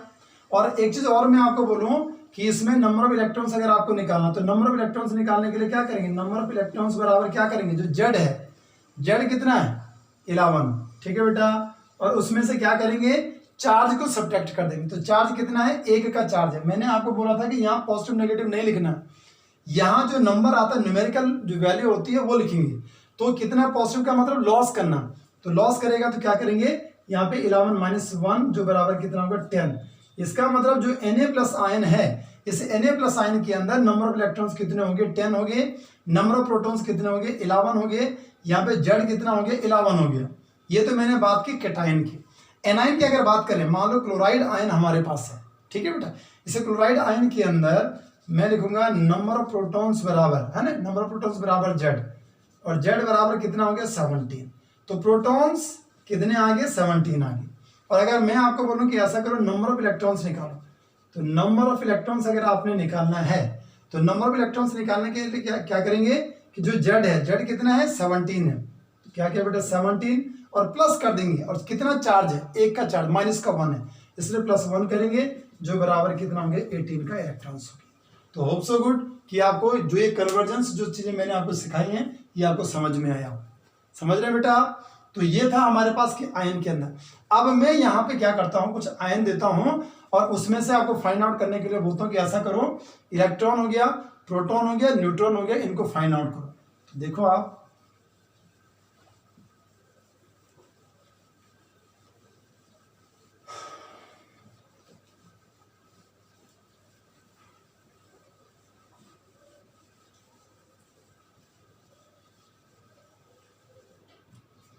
जैसे मान लो हमने लिख दिया लाइक दिस वन, मैं लिखता हूँ SO4 2 नेगेटिव आयन, ये लिख दिया बेटा मैंने, ठीक है। इस SO4 2 नेगेटिव आयन के अंदर ऐसा करो, सबसे पहले प्रोटॉन्स निकाल दो, इसके अंदर आप इलेक्ट्रॉन्स निकाल दो, और इसके अंदर आप न्यूट्रॉन्स निकाल दो, ठीक है बेटा। तो ध्यान देंगे कि भाई जो सल्फर है वो सल्फर 16 और 32 होती है, जो ऑक्सीजन है वो ऑक्सीजन 8 और 16 होता है। तो अगर मान लो प्रोटॉन्स की अगर बात करें, और यहाँ पे ऑक्सीजन कितने 4 हैं, तो प्रोटॉन का मतलब क्या हो गया, जो जेड है, तो जेड यहाँ पे कितना 8 है, तो अगर ऑक्सीजन 4 है तो कितना होगा 8 इंटू प्रोटॉन्स की अगर बात करें यहाँ 8 क्या कहते हैं कि एक एटम के अंदर, और कितने 4 एटम है, तो 8 इंटू क्या करेंगे 4 बराबर कितने होंगे 32 प्रोटॉन तो ऑक्सीजन के हो गए, और प्लस करके जो सल्फर है उस सल्फर के कितने हो रहे हैं 16 हो रहे हैं, तो प्लस करके क्या करते बेटा आपने 16 कर दिया, तो कितने हो गए 6 और 2 8 हो गया, और 3 और 1 4 हो गया, मतलब 48 क्या बने यहाँ पे प्रोटॉन्स बने। बहुत क्लियर है। और 48 प्रोटॉन्स जैसे बना, अगर आपको क्या करना है यहाँ पे इलेक्ट्रॉन्स निकालने हैं, तो इलेक्ट्रॉन्स निकालते हैं क्योंकि नेगेटिव चार्ज है, तो नेगेटिव चार्ज में क्या करते हैं हम, जितना यहाँ इसके ऊपर चार्ज आता है ना जेड प्लस क्या करते हैं जेड प्लस चार्ज करते हैं, जेड कितना है इसका, यहाँ 8 हो गया, मतलब इतना ही तो जेड बनेगा इसका भाई। ये 16 हो गया, ये 8 हो गया, 4 है तो 8 चौको 32 हो गया, है ना। 32 प्लस 16 मिला करके 48 हो गया। इतना हमारे पास क्या बना, जेड तो बन गया। और जेड प्लस क्या कहेंगे, चार्ज, और चार्ज कितने का है, 2 का है, तो जेड प्लस 2 मतलब 48 प्लस 2 कितना बन जाएगा आपका, 50 बन जाएगी इसके अंदर इलेक्ट्रॉन्स। अब आपको क्या निकालना, न्यूट्रॉन्स निकालने। तो न्यूट्रॉन्स निकालने के लिए क्या बताया था कि जितना ए है उसमें से क्या करो, जेड को सब्ट्रैक्ट करो। अगर मैं सल्फर की बात करूं तो 32 माइनस 16 तो बराबर कितना हो जाएगा, 16।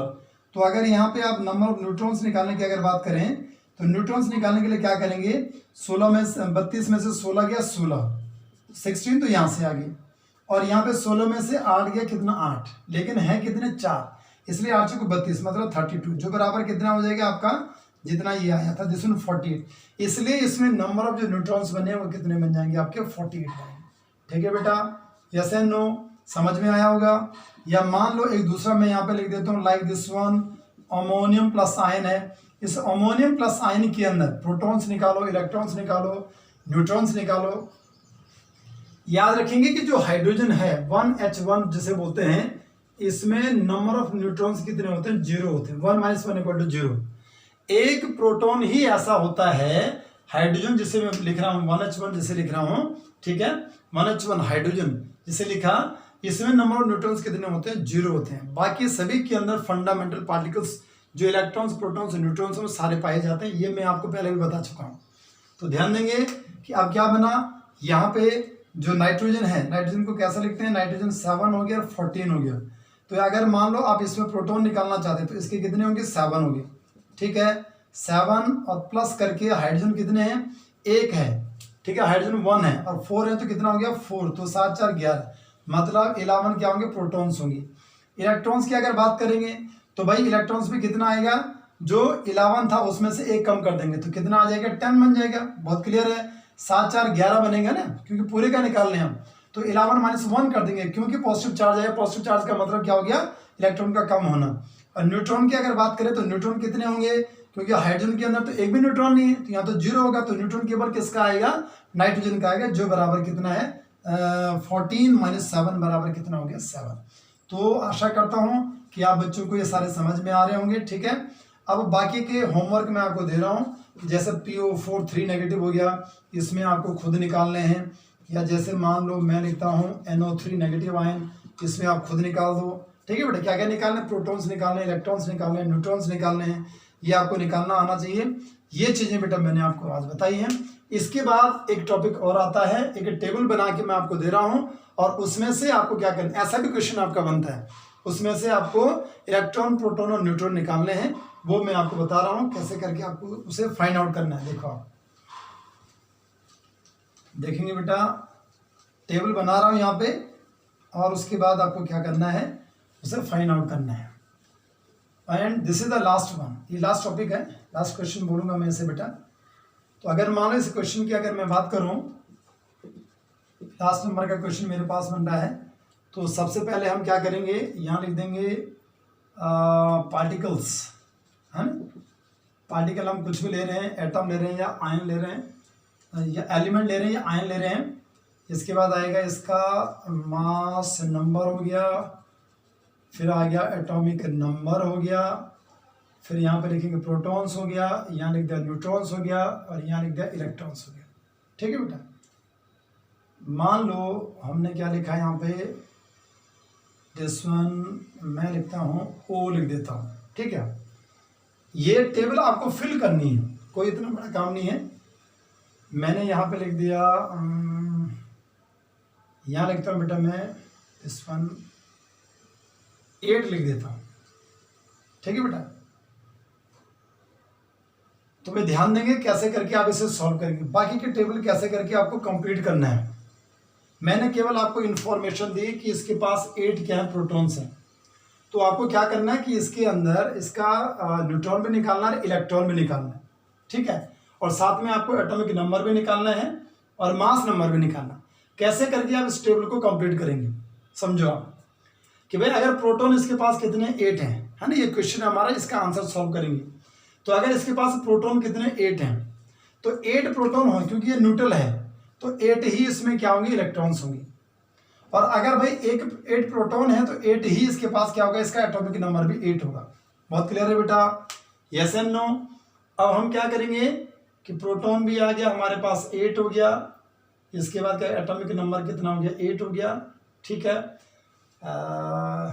रेदर देन न्यूट्रॉन ऐसे निकाल नहीं सकते हम, ऐसा करो इसमें एक चेंज और कर दो आप, प्रोटॉन के साथ में एक और दे दो 8, इसके अंदर न्यूट्रॉन भी है, ठीक है, फिर आ जाएगा ये बहुत जल्दी। ऐसे करके करेंगे कि भाई 8 इसके अंदर क्या है, प्रोटॉन्स हैं, और 8 इसके अंदर क्या है, न्यूट्रॉन्स हैं। तो अगर 8 प्रोटॉन्स हैं तो इसमें इलेक्ट्रॉन्स कितने होंगे बेटा, 8 के इलेक्ट्रॉन्स भी होंगे। बहुत क्लियर है। और अगर 8 प्रोटॉन्स है तो एटॉमिक नंबर जो बनेगा वो भी 8 बनेगा, और प्रोटॉन्स हो गया, न्यूट्रॉन्स हो गया, इन दोनों का जो सम होता है वो क्या होता है, मास नंबर। तो 8 + 8 बराबर कितना हो गया, 16 हो गया। बहुत क्लियर है, हमने कर दिया इसे कंप्लीट, ठीक। या मान लो अभी मैंने आपको बताया था लाइक दिस वन, ऐसा करो, ऐसा कर लेते Mg+2 आयन को लिखते हैं, और ये जो Mg+2 आयन मैंने लिखा, इसमें ऐसा करो, इसमें ऐसा करो, इसमें इलेक्ट्रॉन्स लिख दो, 10 लिख दो इलेक्ट्रॉन्स, ठीक है बेटा। और 10 इलेक्ट्रॉन्स लिखने के बाद यहाँ लिख दो, यहाँ लिख दो प्रोटॉन्स को लिख दो, दिस वन 12, प्रोटॉन्स को 12 लिख दो, ठीक है बेटा। अब देखते हैं अब करेक्ट हो रहा है नहीं हो रहा है, ठीक है। एक और इन्फॉर्मेशन देते हैं, इसका 12 लिख देता हूँ मैं, दिस वन 12 बराबर एटॉमिक नंबर, ठीक है। अब ध्यान देंगे कि भाई अगर मान लो इसका एटॉमिक नंबर कितना है, 12 है, इसमें इलेक्ट्रॉन्स कितने 10 है, ठीक है। तो नंबर ऑफ प्रोटॉन्स की अगर बात करें तो जितना इसमें एटॉमिक नंबर होगा, एटॉमिक नंबर कितना है, 12 है, ठीक है बेटा। तो नंबर ऑफ प्रोटॉन्स कितने होंगे, नंबर ऑफ प्रोटॉन्स बराबर कितने होंगे, 12 होगी, ठीक है। और यहाँ पे जो नंबर ऑफ इलेक्ट्रॉन्स होंगे वो आपको गिवन थे, मतलब अगर यहाँ पे नंबर ऑफ इलेक्ट्रॉन्स कितने हो रहे हैं, 10 हो रहे हैं, तो बहुत ओबियसली पता है कि इसके ऊपर पॉजिटिव चार्ज है। तो अगर इसमें जो इलेक्ट्रॉन्स 10 हैं तो इसका मतलब इसमें प्रोटॉन क्या है, ज़्यादा है, क्योंकि पॉजिटिवली चार्ज है, कैटायन है, तो प्रोटॉन्स इसमें कितने हो गए, 12 हो गए। प्रोटॉन 12 हो गए, एटॉमिक नंबर कितना हो गया आपका, 12 हो गया। और यहाँ पे न्यूट्रॉन भी आपको गिवन होना चाहिए था। न्यूट्रॉन को ऐसा करो, यहाँ पे न्यूट्रॉन को लिख दो आप, 12 लिख दो, ठीक है।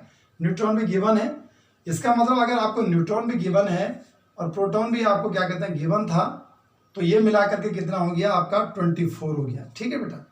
तो ध्यान देंगे ऐसे कन्वर्जेंस आपको टेबल में मिले होंगे, और वहां से आप क्या कर सकते हैं, फाइंड आउट कर सकते हैं, ठीक है। तो ये था बेटा हमारे पास ऐसे क्वेश्चंस अगर आपके पास बनते हैं। 1-2 क्वेश्चंस मैं आपको देता हूं कि जैसे मान लो बेटा हमने लिख दिया like this one, S2 negative ion हो गया, और S2 नेगेटिव आयन के अंदर इसमें हम लिख देते हैं जो प्रोटॉन्स हैं, प्रोटॉन्स को लिख देते हैं दिस वन 16 लिख देते हैं, ठीक है। और इसके अंदर जो न्यूट्रॉन्स हैं वो मैं लिख देता हूँ दिस वन 16। तो इसमें आपको क्या करना है, इलेक्ट्रॉन्स निकालना है एक, इसमें आपको एटॉमिक नंबर निकालना है, और इसमें आपको क्या निकालना, मास नंबर निकालना, ठीक है बेटा। ये कर सकते हैं आप। मतलब जो सल्फर है S2 नेगेटिव आयन है, तो अगर S2 नेगेटिव आयन है तो जितना इसमें क्या होगा, प्रोटॉन होगा, उतना ही क्या बनेगा, एटॉमिक नंबर बनेगा। और उसमें क्या करेंगे, प्रोटॉन में क्या करेंगे, 2 इलेक्ट्रॉन, मतलब Z में 2 और ऐड कर देंगे, तो 18 क्या बन जाएंगे बेटा, इसमें इलेक्ट्रॉन्स बन जाएंगे। और दूसरा क्या करेंगे कि प्रोटॉन और न्यूट्रॉन को मिला करके क्या बन जाएगा, आपका मास नंबर बन जाएगा। दैट्स वाई अगर हम यहीं पे इसे करेक्ट कर लेते हैं तो लिख देते हैं कि यहाँ पे क्या बनेगा, जो इलेक्ट्रॉन्स बनेंगे, या पहले एटॉमिक नंबर लिखो, एटॉमिक नंबर बन गया 16, ठीक है बेटा। इसके बाद नंबर ऑफ इलेक्ट्रॉन्स बनेंगे, 2 और ऐड कर दो तो कितने बन जाएंगे, 18 बन जाएंगे। मास नंबर की अगर बात करें तो क्या करेंगे, इन दोनों को ऐड कर देंगे तो कितना बन जाएगा आपका 32। ऐसे कन्वर्जेंस भी आपके पास आ सकते हैं, ठीक है बेटा। ऐसे टेबल बना करके आपके पास ऐसे क्वेश्चंस आ सकते हैं कि भाई इनको क्या करो, सॉल्व करो, कंप्लीट करो। तरीका आपको समझ में आ गया कैसे करके क्वेश्चंस को आपने सॉल्व करना, ठीक है बेटा। होप सो गुड बेटा, आपको आज जितनी चीजें मैंने आपको करवाई हैं आपको बिल्कुल समझ में आया होगा, ठीक है। आप घर पे रहें, सुरक्षित रहें, लेकिन मेहनत जरूर करते रहें। थैंक्स बेटा एंड गॉड ब्लेस यू।